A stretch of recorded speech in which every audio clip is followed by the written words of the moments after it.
Senator Stein, for what purpose you rise? Debate the bill. Senator Stein has the floor to debate the bill. Thank you, Mr. President, members of the Senate. Budgets, as we all know, represent priorities, and the priorities of this particular budget are upside down.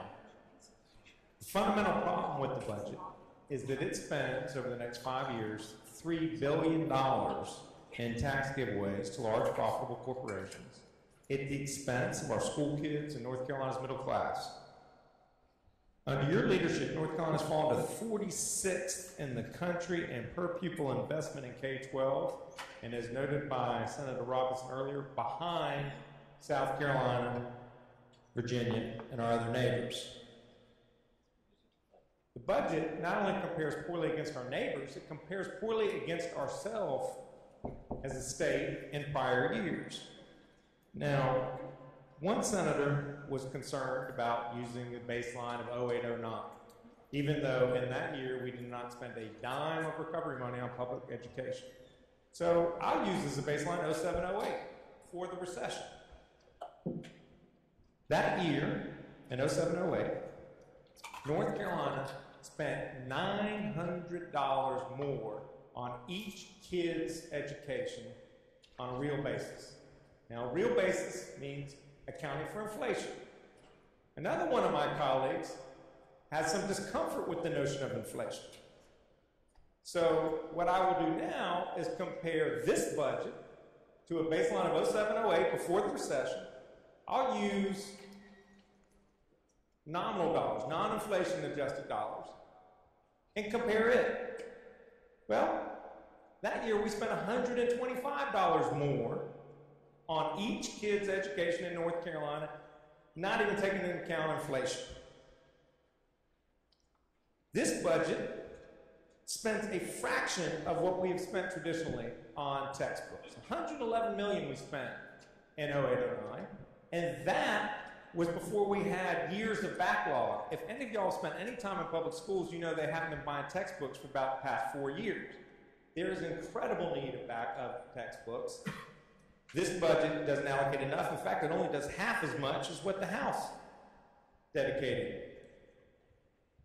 to textbooks.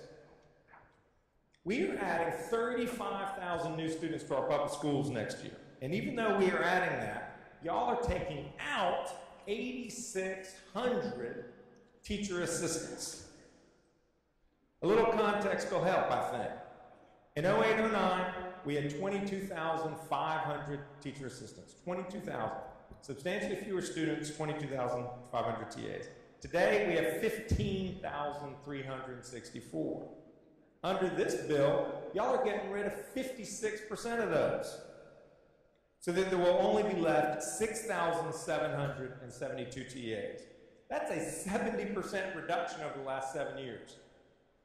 I think that Senator Robinson did a very strong job of underscoring the importance of TAs. Imagine a kindergarten classroom with 17 kids and one adult. One child needs independent tutoring. Another kid who has some special needs needs to go to the bathroom. There are 15 other kids who need to be educated. How is that one adult in that kindergarten classroom supposed to juggle all those competing needs? We are creating a recipe for teacher burnout and for academic failure for our kids. This plan all but ignores our veteran teachers. Teachers over 15 years get 1.7% pay increase. Teachers over 20 years get a 1.1% increase. And teachers over 25 years get a 0% increase. In other words, that means nothing. Unlike the House budget, this bill does nothing to reward teachers who increase their knowledge and gain a master's degree in the field of their teaching. If the goal of the budget is to chase out upstate to South Carolina and Virginia, heck, even Houston, Texas comes here to recruit our teachers. If the goal is to chase out our experienced teachers to other states, you will likely succeed. On our community college students, this budget raises tuition again, $128, that's a 6% increase. Since 2010-2011, the year y'all took power, General Assembly's increased community college tuition $624. That's a 35% increase. Median family income in North Carolina compared to the rest of the country is falling. We are now 47th in the nation in median family income. Our middle-class families are working harder just to stay in the same place. They need relief, and yet you are adding to their burden by raising the cost of going to community college, which is their best opportunity to get a leg up in today's economy. Senator Smith Ingram noted about the fee on driver's ed. Exact same thing. You were putting a $300 fee on middle-class families so that they have to pay for their driver's ed now.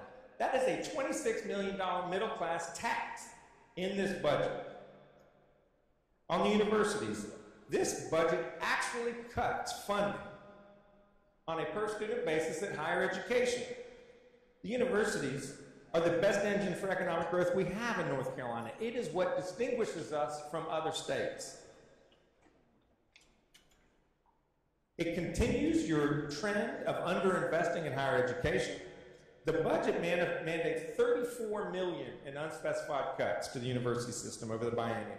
That's on top of $490 million in unspecified cuts over the past 4 years, a grand total of $525 million in cuts, unspecified, to the university system. We are moving backwards when we need to be moving forwards. It is no wonder we are losing star faculty to other states, other universities.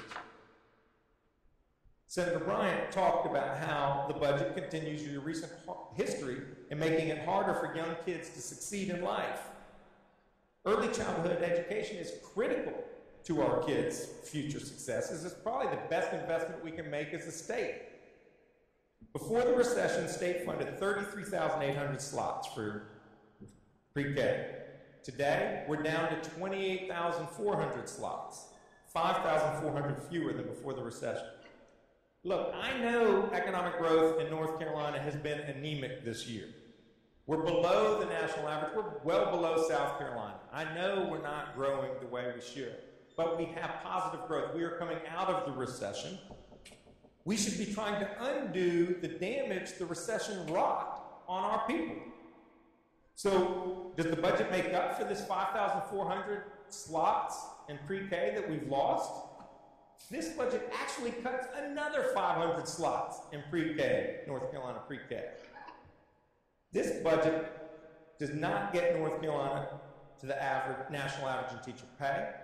This budget does not provide teachers and students the textbooks and technology that they need. This budget does not hire more teacher assistants. In fact, it fires 60% of them. This budget does not reward teachers who earn a master's degree. This budget does not keep a lid on tuition on community college students. It raises tuition. This budget does not invest in our university system. It cuts it on a per-student basis. This budget does not help our children start school healthy and ready to learn. It actually cuts the number of pre-K slots. Why? Why is it doing all these things? Because the budget includes tax giveaways to large profitable corporations. And this year, it's more than $100 million. And next year, it's more than $500 million. Over the next 5 years, it's $3 billion. We win as a state when we build our economy from the middle out, not the top down. This budget does exactly the opposite.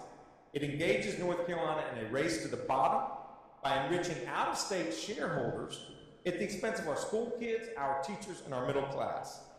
Let's vote this budget down and try again.